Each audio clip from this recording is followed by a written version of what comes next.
Hamas terus kirim rudal serang Israel.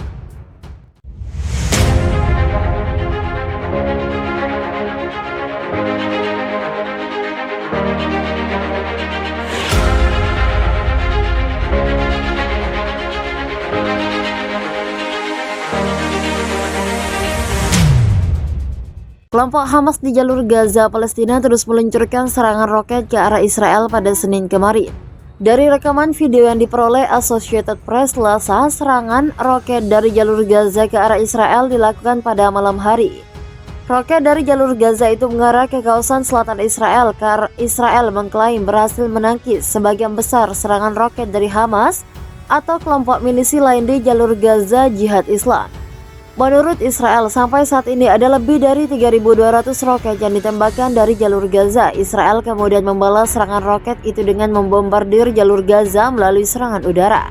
Serangan udara Israel ke jalur Gaza kemarin menghantam 9 rumah petinggi Hamas, menghancurkan gedung Kementerian Agama Hamas tinggi 5 tingkat dan mengubur terowongan sepanjang 15 km yang diduga dibangun oleh anggota sayap militer Hamas Brigade Izzuddin Al-Qassam. Sampai saat ini tercatat ada 212 penduduk jalur Gaza Palestina meninggal akibat serangan Israel. Dari jumlah korban meninggal itu, 61 orang adalah anak-anak dan 36 orang merupakan perempuan. Kemudian korban luka-luka saat ini mencapai lebih dari 1.400 orang. Sementara itu, korban jiwa di pihak Israel dalam peristiwa saling serang dengan Hamas mencapai 10 orang. Di antaranya adalah seorang perawat asal India, seorang anak berusia 5 tahun, dan seorang tentara.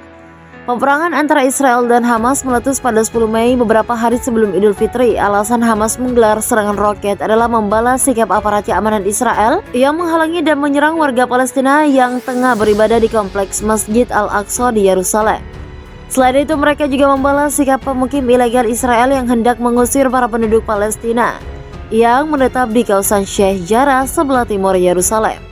Sedangkan Israel menyatakan membalas serangan Hamas dan berupaya melindungi penduduknya dari aksi teroris. Setiap kali konflik Israel-Palestina memanas, roket-roket tipe Katyusha berterbangan dari Lebanon Selatan. Ini seperti yang terjadi pada Kamis dini hari.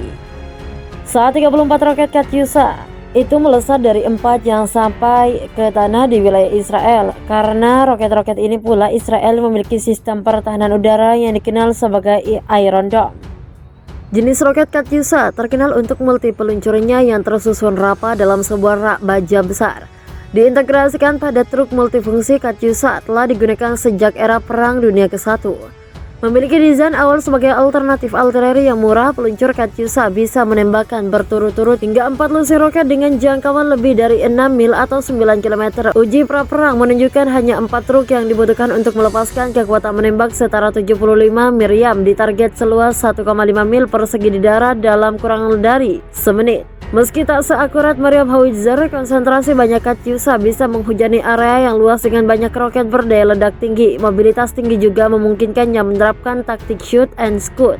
Karena dinilai sangat berguna sepanjang 1941 sampai 1945 saja, pabrik senjata di Uni Soviet telah memproduksi 10.000 peluncur roket legendaris ini. Uniknya, Katyusha pertama kali didesain untuk dilepaskan dari pesawat tempur, bukan platform dari darat. Dibangun berlandaskan kesuksesan awal dari roket udara ke udara. Di Perang Dunia ke-1, Biro Riset Moskow mengembangkan RS-132 Rocket Shield, pesawat dengan sirip stabilisator pada 1931. Baru 7 tahun kemudian, proyektil areal yang sama dimodifikasi untuk angkatan darat dalam desain M13 dari titik ini. Katyusha kemudian berkembang dan melegenda. Berikut ini fakta lainnya tentang roket Katyusha. Kecil tapi bertenaga.